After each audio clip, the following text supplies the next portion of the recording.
Guys, we need to talk.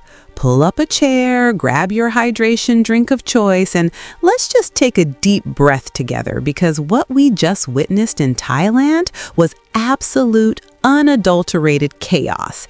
If you thought the 2026 season was going to settle down after Marc Marquez secured the title last year, the stewards at Buriram just looked at the script, crumpled it up, and threw it into the incinerator. We are fresh off the sprint race at the Chang International Circuit, and honestly, my timeline is currently melting down. It is not often that you see a race decided not by the throttle, but by a PDF document sent to a dashboard, but here we are. The headline isn't even about the racing anymore. It is about whether we are actually allowed to race in MotoGP or if we are supposed to just politely wave at each other as we go by. Let's set the scene, because the context here is everything. It is the sprint race, it is hot, it is humid, and the tension is thick enough to cut with a carbon fiber winglet. We have the 8-time world champion, the veteran, the man who just spent the last few months rehabbing a shoulder injury that would make a normal human cry, Marc Marquez. And who is he fighting? The young shark, the prodigy, Pedro Acosta.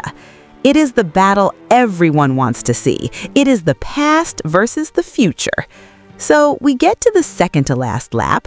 Acosta is leading, Marquez is hunting. We all know what happens when Marc smells blood in the water.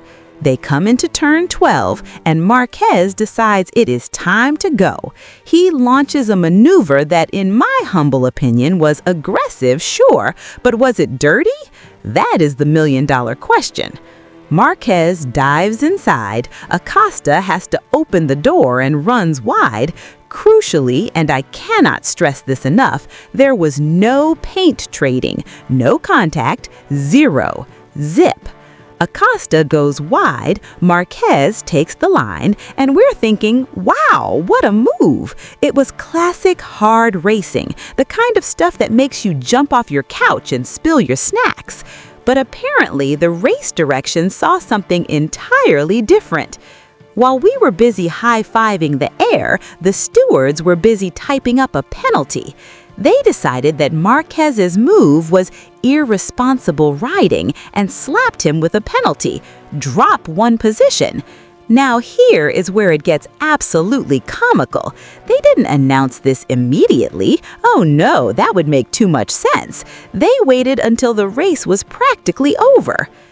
Imagine being Marc Marquez for a second. You are pushing the limits of physics, your shoulder is probably screaming at you because you're still recovering from that nasty injury that kept you out of the last 5 races of 2025, and suddenly, 2 corners before the finish line, your dashboard lights up telling you to give the win away. It's heartbreaking. You could see it on the onboard camera. Marquez, realizing he had no time to argue, literally had to slow down right before the final corner and hand the victory to Acosta on a silver platter.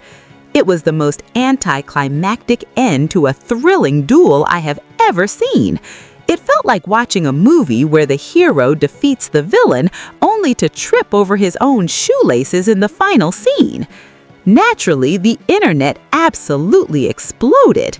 If you opened Twitter right after the flag dropped, it was a war zone. Half the fans were screaming robbery, and the other half were trying to find the rule book to see where it says no passing allowed. It brings up those classic memes we always see about the stewards spinning a wheel of fortune to decide penalties. One week you can use someone as a berm and it's fine. The next week you look at someone wrong and get a long lap penalty.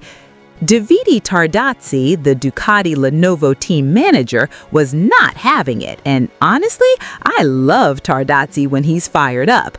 The man wears his heart on his sleeve, and today that sleeve was rolled up and ready for a fight. He went straight to the media and basically said what we were all thinking.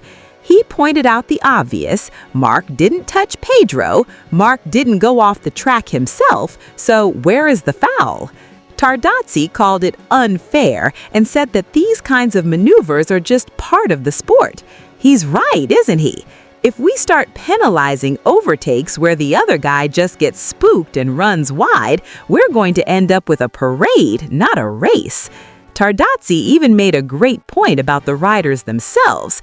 He said that both Marc and Pedro know the game. They know that if the roles were reversed, Acosta would have thrown it up the inside of turn 12 without a second thought. It really highlights the disconnect between the people watching the screens in the control room and the reality of wrestling a 300-horsepower beast around a track. Tardozzi's frustration is the frustration of every fan who tunes in to see gladiators, not accountants. And let's talk about Marc's reaction, because for a guy who just had a win snatched away, he was surprisingly calm, but you could tell he was annoyed with the system. He brought up a point that I think is the real issue here: the timing. Marquez basically said, look, if you want to be strict, fine, but tell me earlier. Waiting until the final few corners to drop a penalty is just bad management. It kills the flow of the race and denies the rider a chance to maybe push harder to build a gap or at least fight the decision on track. It feels like a retroactive punishment rather than real-time officiating. We also have to remember the human element here. Marquez is 32 years old now. I know it feels like just yesterday he was the rookie crashing his way to a title, but he's the veteran now. He's riding through the pain. He admitted that his body isn't bouncing back like it used to. That shoulder injury from last year is still lingering, and he said the recovery is taking longer than he expected. So when he puts in a heroic performance like this, fighting through the pain barrier, managing the tires, and pulling off a brave move on the young superstar, only to have it taken away by a technicality, that stings. It stings for him, and it stings for the sport. We want to see the old lion defend his territory against the young cub, but we want the outcome decided on the asphalt, not in the steward's office. It does make you wonder about the precedent this sets for the rest of the 2026 season. Are we going to see riders afraid to make moves? Are we going to see people diving out of the way just to try and draw a penalty on their opponent? It's a slippery slope. Despite all the drama, Marquez is staying optimistic. He says he and Ducati will find a solution to keep the performance up, but you have to wonder how much patience they have left with these inconsistent calls. The relationship between the riders and the stewards has always been rocky, but today felt like a new low in terms of communication and logic. At the end of the day, Pedro Acosta gets the win in the record books. And look, Pedro drove a great race. He's fast, he's aggressive, and he didn't do anything wrong. But I doubt even he wants to win like that. You want to beat Marc Marquez by crossing the line first, not because Marc had to pull over and let you by. It's just one of those days where you love the sport, but you hate the bureaucracy. We got the drama, we got the speed, but we didn't get the justice. So I turn it over to you guys. I really want to know where you stand on this, because the fan base seems split down the middle. Was that move at turn 12 too aggressive? Did Marquez deserve to lose the win? Or are the stewards ruining the spirit of MotoGP by over-policing hard racing? Drop your thoughts in the comments below. Let's keep it civil, but let's be honest. I know you guys have some strong opinions on this one. I'm going to go cool off and re-watch that lap, trying to find the contact that the stewards apparently saw with their X-ray vision. Until the main race tomorrow, keep the shiny side up.